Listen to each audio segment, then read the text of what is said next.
Aujourd'hui, on fait le point sur la menace cyber en 2024.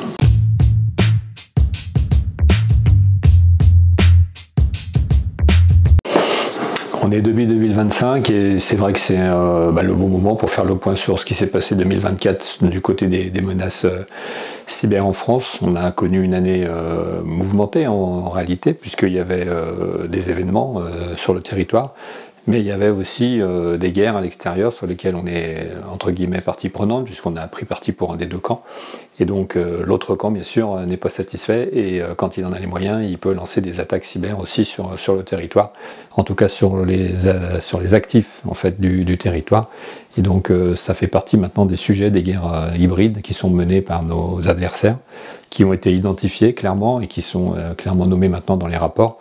Et dont l'ANSSI se méfie beaucoup et sur lesquels elle communique aussi un certain nombre de fois dans les rapports. Alors il se trouve que l'ANSSI elle a adressé un bilan de l'année 2024 côté menaces cyber, et c'est assez éloquent la manière dont on est menacé et dont on est agressé, en fait toujours par les mêmes types de personnes, et on va faire le point ensemble sur ce que ça représente et qui sont ces personnes.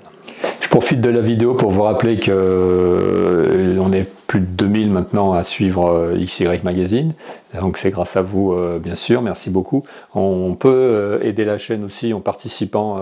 financièrement, et donc si vous faites un petit don sur Tipeee, vous êtes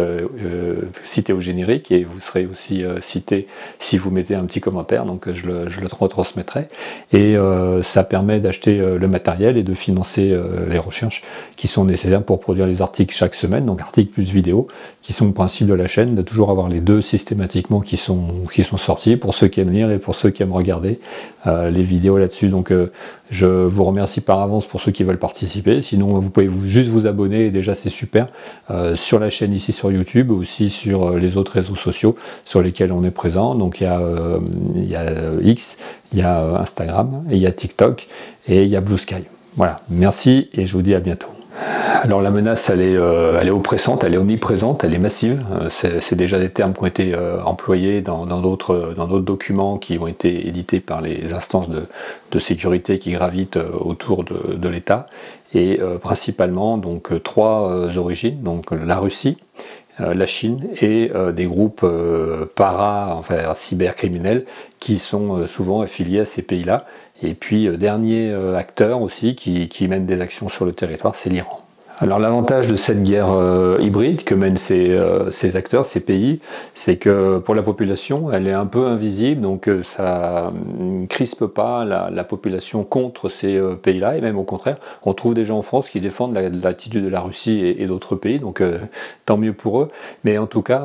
ces pays-là ont défini que nous étions leurs ennemis, et donc nous agressent. Donc ils agressent nos actifs informatiques, nos actifs numériques, les systèmes qui tournent derrière, et ils sont en permanence en recherche de failles, et donc c'est là que la défense intervient, le ministère de la Défense du coup, le ministère de l'Intérieur aussi intervient, et l'ANSSI est censé piloter, coordonner un ensemble de moyens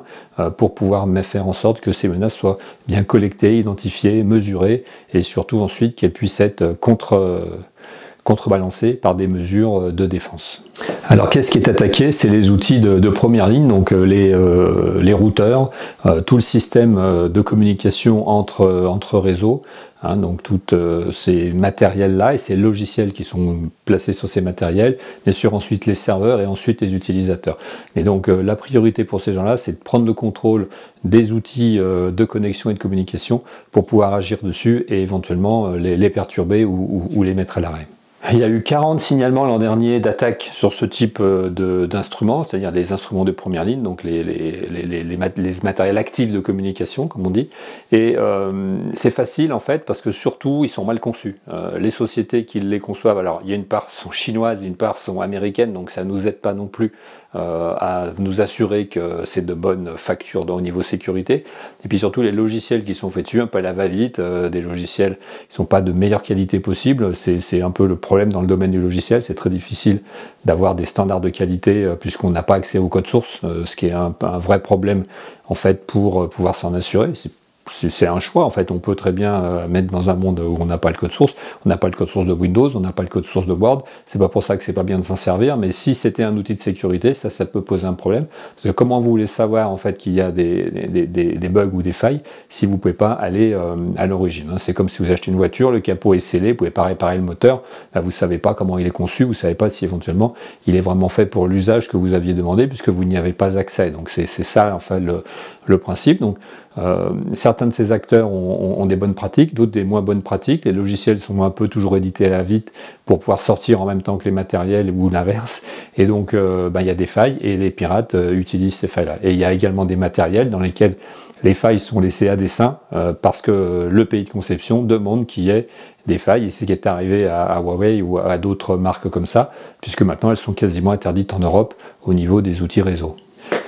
Deuxième cible des attaques de nos adversaires, c'est après les réseaux, les matériels actifs, c'est la supply chain, donc tous les systèmes qui sont dépendants les uns des autres et qui font fonctionner un certain nombre de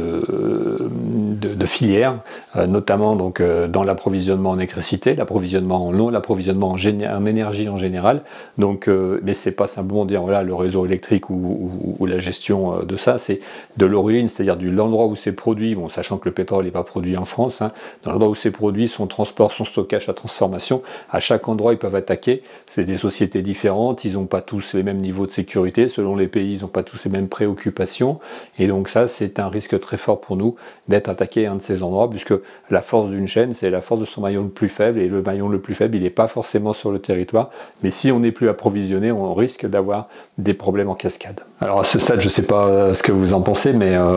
c'est clair que la prise de conscience de la menace elle est forte depuis 2020, elle est beaucoup plus forte encore ces dernières années. Il y a encore des gens en France qui sont pas conscients qu'on a des ennemis. Ils pensent que la Russie et la Chine et éventuellement depuis quelques mois les États-Unis sont des pays qui ont raison de se comporter de cette manière, c'est-à-dire un certain égoïsme nationaliste qui est, on va dire, renforcé par aussi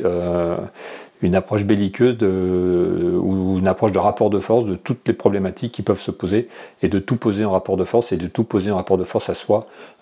et que la coopération est le fait des faibles.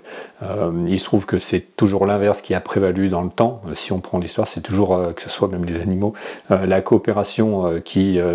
rend plus fort que l'antagonisme, et à partir de là, il faut bien prendre conscience que on est dans un monde qui, dans les années 90, on avait pu espérer, et donc vous pouviez aussi espérer qu'on soit dans un monde de paix, et en fait on voit que ça ne s'est pas passé du tout, puisqu'il y a eu plusieurs guerres depuis, même si ça ne s'est pas passé sur notre territoire, entre les guerres du Golfe, les guerres dans les Balkans, et maintenant on va dire l'Ukraine, et aussi il y a eu l'Afghanistan. En fait il y a eu tout le temps cet antagonisme qui avait pris différentes formes, et aujourd'hui avec le cyber il prend vraiment une forme très hybride et très invisible, mais c'est pas pour autant qu'il fera pas beaucoup de dégâts. Alors ça sera peut-être pas des morts avec du sang à la télévision, mais ça sera des dégâts très importants sur un certain nombre de systèmes qui sont vitaux aujourd'hui pour nous, parce que tout est informatisé. Alors qu'est-ce qu'ils utilisent, tous ces pirates, tous ces hackers là, pour pouvoir naviguer? Alors ils profitent du système qui a été mis en place en fait mondialement, donc d'internet, qui a des outils d'anonymisation qui sont assez puissants et qui sont interdits chez eux, mais qu'ils utilisent à l'extérieur. Donc c'est le cas de la Chine, de la Russie. Ils utilisent aussi des ressources communes, c'est-à-dire qu'on voit qu'il y a une convergence d'intérêts entre les actions belliqueuses des pays qui souhaitent agresser par exemple la France, et les groupes de pirates indépendants qui partagent des codes sources, donc ça a été déterminé, et qui partagent des pratiques qui se donnent les uns les autres. Donc il y a connivence entre en fait la partie crapuleuse de la cyber-insécurité et la partie étatique du combat par la cyber-insécurité, et donc on voit que ça c'est assez nouveau, que des groupes mafieux et les gouvernements à ce niveau-là coopèrent sur ce genre d'outils. Dernier outil qui est particulièrement ciblé, c'est les outils mobiles, les téléphones mobiles, parce que les gens les ont sur eux, parce que les gens, on sait à partir de moments où on l'a dans la main à qui il appartient, et surtout les gens sont très imprudents. Donc c'est un très bon moyen d'intrusion dans des systèmes de passer par le téléphone portable. L'objectif de ces gens, donc ils sont toujours les mêmes, donc l'objectif crapuleux, donc soutirer de l'argent à la personne d'une manière ou d'une autre par le chantage, par le cryptage, par la publication de documents sur lui, etc. Donc ça c'est quelque chose qui existait depuis longtemps, qui existe toujours. La désorganisation d'un écosystème, j'en ai déjà parlé tout à l'heure, hein. Je ne sais pas si vous avez conscience que le fait d'arrêter des hôpitaux, le fait d'arrêter des systèmes de purification d'eau, des systèmes de production d'électricité, ça a des impacts très forts sur nous, notre quotidien, et surtout ça met que l'ensemble de systèmes doivent consacrer beaucoup de moyens à se défendre, et donc c'est de l'argent qui n'est pas mis au service des utilisateurs, et donc c'est un moyen aussi de faire en sorte que les gens s'occupent d'une chose pour pas s'occuper d'une autre chose. Donc plus on met de l'argent dans la sécurité et la protection, moins on peut mettre d'argent dans l'usage et dans le service. Et puis bien sûr, c'est l'espionnage, le dernier sujet, hein, savoir ce que font les gens, récupérer des données sur des projets structurants pour des pays qui n'ont pas une recherche qui est ou qui n'ont pas accès à ces technologies. Je pense à la Russie et la Chine. Il y a beaucoup de technologies qui ne leur sont pas abordables puisqu'elles ont été interdites soit par les sanctions, soit par des mesures de commerce. Et donc pour arriver à les créer chez eux, ils vont voler l'ensemble des informations et ils vont les reproduire dans leurs usines à eux. Et ça, c'est quelque chose qui a toujours existé, donc c'est encore plus simple aujourd'hui de le faire avec le numérique. Le panorama, il est préoccupant parce que les attaques sont de plus en plus importantes et pourtant la prise de conscience et la défense est de plus en plus importante aussi. Donc là, je ne sais pas si vous avez vraiment pris conscience dans votre quotidien de toutes les failles auxquelles vous êtes soumis, mais en fait, entre l'ordinateur que vous utilisez peut-être au travail, le téléphone que vous avez dans la main, ce que vous faites quand vous êtes chez vous, le fait que tout est tracé, que tout est stocké,